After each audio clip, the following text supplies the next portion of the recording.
thank you for your invitation. Thank you for having us. Thank you for organizing this workshop on embodied perception. So I will talk, this talk is about three main topics. How we can use 3D scene representations on robot manipulation. How can we use, how can we learn to reason and navigate with reinforcement learning? And last, I want to discuss how we can benchmark visual language action models or robot policies. So about the first topic, 3D robot manipulation. So we have a lot of foundation models that map language instructions into actions, and they consume 2D images and they predict 3D trajectories for the end effector. And they look like this. Often they use a diffusion head because they learn from demonstrations and they need to handle multimodality. And the first thing I want to talk to you about is how you can be more sample efficient if you describe the visual tokens from your camera, as well as your action tokens that you predict from your end effector in the same 3D space. So this is the idea behind our work, 3D diffuser actor, which I will discuss next. So in 3D diffuser actor, we assume that you can lift somehow the tokens from the image using a depth sensor or some depth estimation network. And so this takes you from a bed of 2D tokens to a 3D feature cloud, essentially. If you have more cameras that are calibrated, you can use them and essentially aggregate tokens from all of them. And then you can condition on these representations to denoise actions. So the important thing here is that all of those tokens, the visual tokens and the action trajectory tokens, one per time step, they also are described with some positional information. So this position information will reflect XYZ, and this XYZ should be in the same coordinate frame, either the camera frame or the robot frame. So this assumes that your robot's calibrated, and if you know this transformation between camera and robot frame, this means that if you know where your gripper is in the robot frame, which we assume we know, then you can transfer that and describe all tokens in the same space. So this is the main idea behind this 3D diffusion here that we're using. Those attention layers use relative positions, are relative attentions. So this means that the absolute XYZ information never shows up, but it's all relative. So this is, let's say you want to, I'm showing here 60 samples from these policy. Here we're predicting directly trajectories. Okay, so this how these samples, you see they are concentrated among few modes. And here we are denoising key poses instead of trajectories. You can also just denoise the next key pose of the end effector. And here we show those three modes because, the demonstrators that collected that data, some of them first picked the green grape and some the red and some the black. And, 3D diffuser actor, when it came up, was a state of the art in both Calvin and RL bench. So Calvin is usually 2D policies are applied there, and RL bench more 3D policies. And here we see 3D diffuser actor doing well across both. So since then, we have extended this to bimanual manipulation. And this is very, very easy. Instead of just denoising a set of trajectory tokens from one arm, you also do this for the second arm. That's the only difference. However, at the same time, we also improved the architecture and the training procedure and so on to make training and inference much easier. So for our bimanual setup, we again consider a bunch of baselines. One is pi0, which we adapted it. The benchmark we're using is per act 2. So we adapted pi0 to predict key poses instead of trajectories. So if you download the model, it predicts body joint trajectories. So we adapted to predict key poses because all policies in this benchmark predict key poses, and this improved its performance. So these are baselines which we download and we fine tune and so on. And this is the result.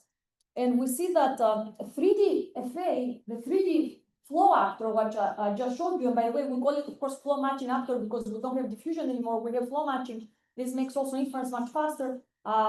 Few denoising steps, and it's at the top of the benchmark. And 2D FA, which is identical to 3D FA, but the visual tokens are described on a camera frame. Okay, And the robot actions are in a 3D, let's say, robot frame. So they're not in the same 3D coordinate frame. In fact, the visual tokens don't even have attached 3D position line coordinates. They are just described based on their XY coordinates.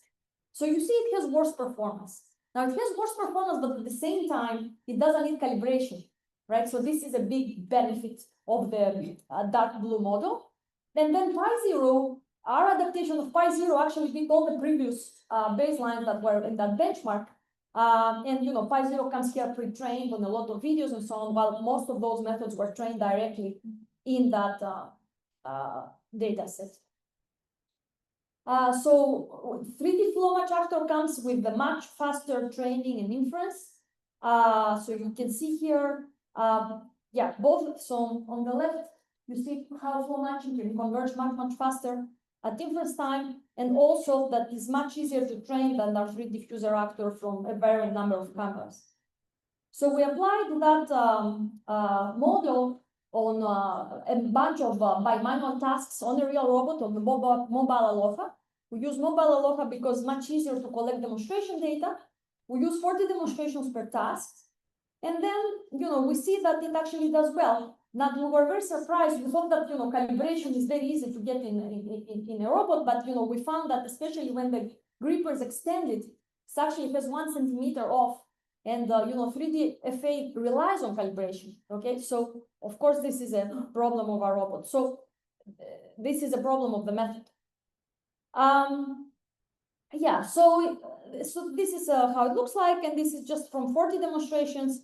And we, you know, it does much better than Pi0 or 3D diffusion policy, which again, we downloaded and fine-tuned in our benchmark. Yeah, and of course, 3D flow actor does as well as 3D FA while being easier to train and much faster to do inference on. It also gives a new state of the art on this high former benchmark. Yeah, so it does really well. And here what I'm showing is a drawer or articulated task. So with articulated task, the catch is that you cannot actually use a planner because the planner and key pose prediction, because the planner connects key poses with linear segments. So here we use a version that directly predicts a trajectory.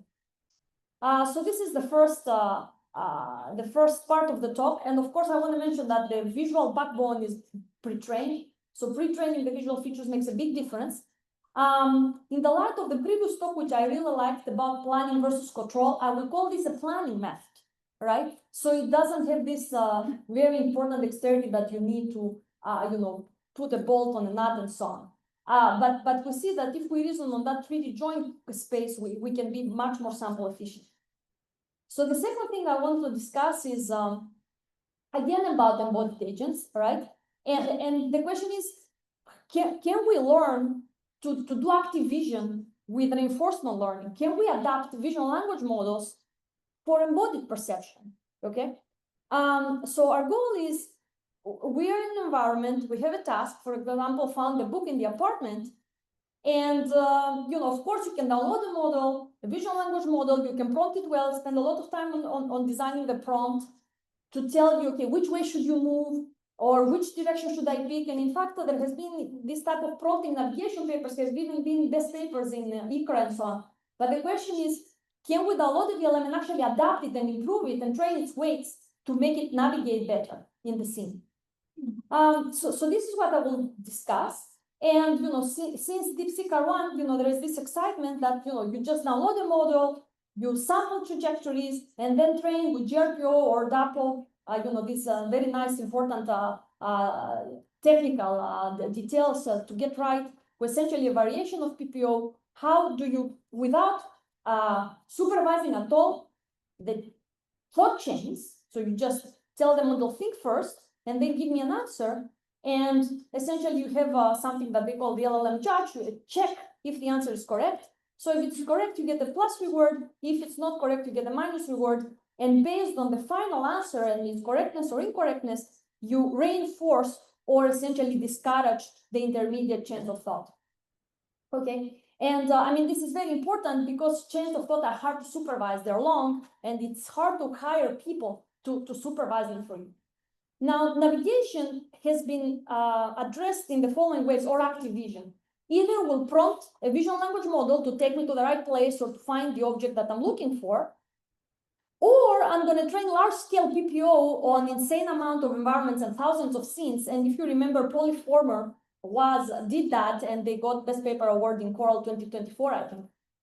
What we're asking here is, can we start from a very rich priors of visual language models, adapt them with reinforcement learning, and see maybe even with our, tiny academic resources, maybe we can have a, active vision agent that actually does well. So to do that, we got inspiration from our previous work, visual grounded reinforcement learning for visual grounded reasoning, which will show up in URIPS 25. And there, what we found is just if you just download the model, a visual language model, 3 billion model needs to be small enough because otherwise you won't be able to adapt its weights with reinforcement learning. Directly doing reinforcement learning on that model may not do well. A RL on a base model works if the abilities, the reasoning abilities you're trying to elicit from the model already exist in that model. So imagine that you do lots of sampling of thoughts, let's say different answers, let's say 100, 30, 200 answers, and one of them is correct. But if here in this visual grounded RL project, we wanted to teach visual language models to think while pointing in the image, and just download the Quen model and doing RL, we wouldn't be able to get the results we wanted. So a very important step that we found in that work is that doing a warm start by distilling through Monte Carlo research from a very, very big model, so big that you cannot actually adapt its weights, is really important for performance. So there is an SFT part, okay, on the left from a very expensive model, and an RL part as a second step. So here, just to see what I'm talking about, we have an image and we have a question, and then we prompt a very big model step by step to think and point, because this is what we wanted to elicit from that model. And you see that Monte Carlo research achieves success on the task much more than just sampling 1 or 3 solutions from that model. Then, once you have built your tree, what you can do is you linearize these branches of the tree to make supervised data for your visual language model, and these are supervised data. So this is a correct branch. I'm going to throw it on my training set, and here is an incorrect branch, which I'm going to say, oh wait, I don't think this looks correct. Let me try again and correct it to a correct branch, and use this also as well as supervised training data. Okay. So essentially, what we do is we take tasks, we take heavy models, we do Monte Carlo research, we look at their thoughts, we linearize the thoughts, and we create training data for our much smaller visual language models. And then, on top of that, then you can do model-free reinforcement learning, and it does much, much better than directly doing RL on the small model. So the linearized thoughts look nice. They set goals, they verify goals, they backtrack. So this is because we explicitly introduced backtracking when we're creating the training data from the model. Okay, this seems off, I need to try something else, and so on. And this is precisely the methodology that we're going to use now to train active vision reasoners. So active vision reasoners, we call it active vision reasoners, not navigators, because you can give me an image, and maybe you're telling me to find something in the image, for example, a book, and maybe that book is visible in the image, but I still need to move closer because I actually just don't see. It's there, but it's just too small to see well, and so on. So again, we're going to follow the same recipe from the previous work, where first we're going to take a big visual language model, again, 72 billion, and make 3 searches for active vision problems this time. And essentially, we're prompting this big Quen model to think, and we also prompt it to point while it's thinking. All right, so we call this grounded thinking. And then we tell it to tell us where to explore next, where to move next. So either I should go left, right, or forward, or I should pick a point in the image because, Quen can point to go there and go closer to that specific location.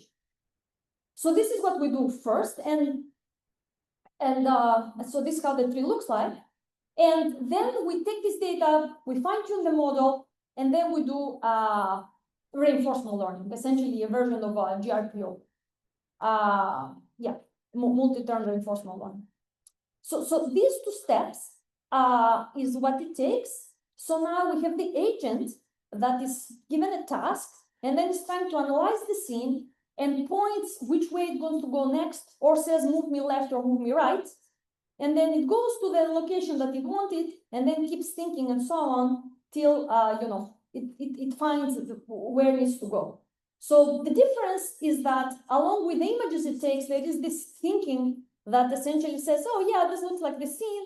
Oh yeah, this looks like a part of the. It seems that the object that I'm looking for is right there, and now I can give the answer and so on. Okay, so it's just moving around, analyzing the scene, and it always keeps track of its history, so it can always jump to a previous image that it has seen. Okay.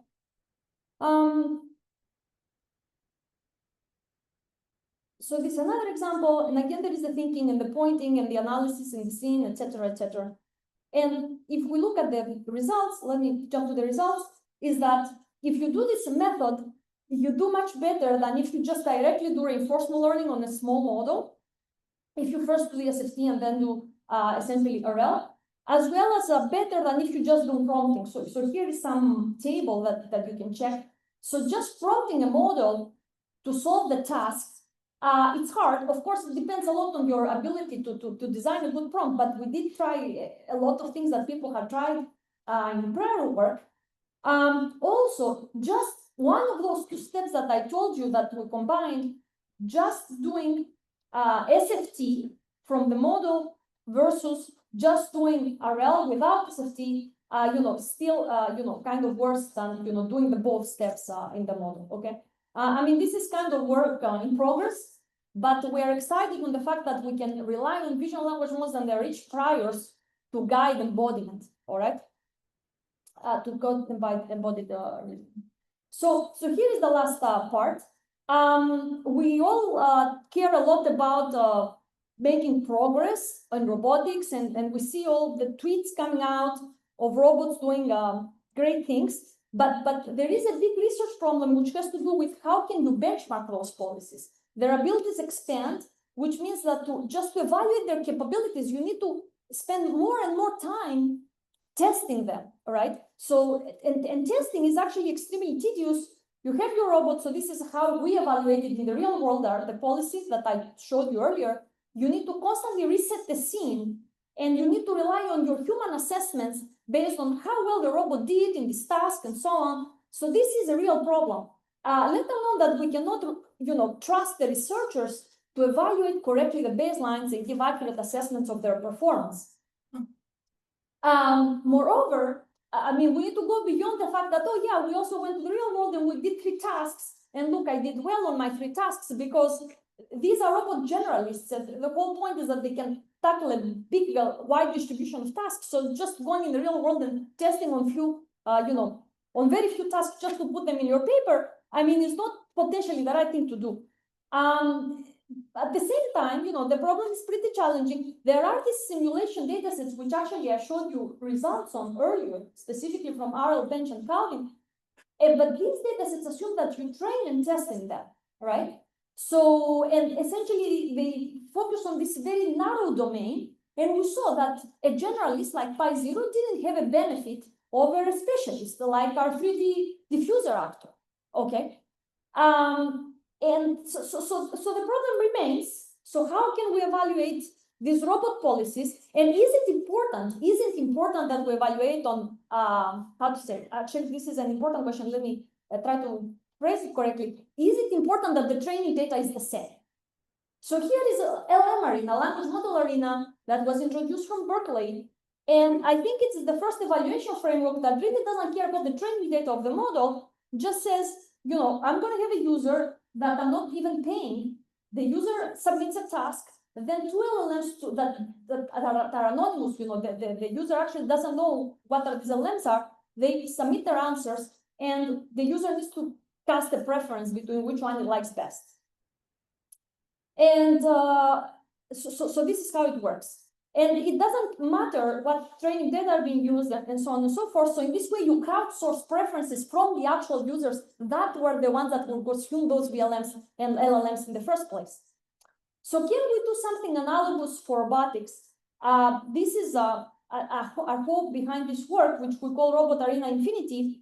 can we build a scalable benchmark by going in simulation, doing real-to-sim real-to-sim translation to create a lot of simulation environments where we're going to deploy our VLAs. We're not going to train them. We're just going to deploy them, and we're going to have humans giving us essentially preferences on their execution videos. So Robot Arena Infinity is all in simulation, is seeded from robot videos from a reason that I'm going to explain. And then those execution videos are evaluated both from vision language models, if you want a quick, cheap score, as well as from human users. This work was done by Yash, Yidikashu, and Chen Yu.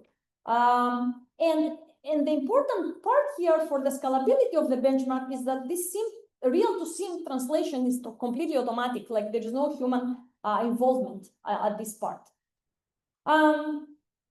So here I'm going to talk to you about our real-to-sim translation pipeline, but the big question is, why do we even need to bother to translate real videos into evaluation environments? Why don't I go in my simulation environment and devise new tasks, make my own kitchen environments procedurally, and then ask the robot to stack plates or to put cubes in the drawer, open and close fridge, and so on?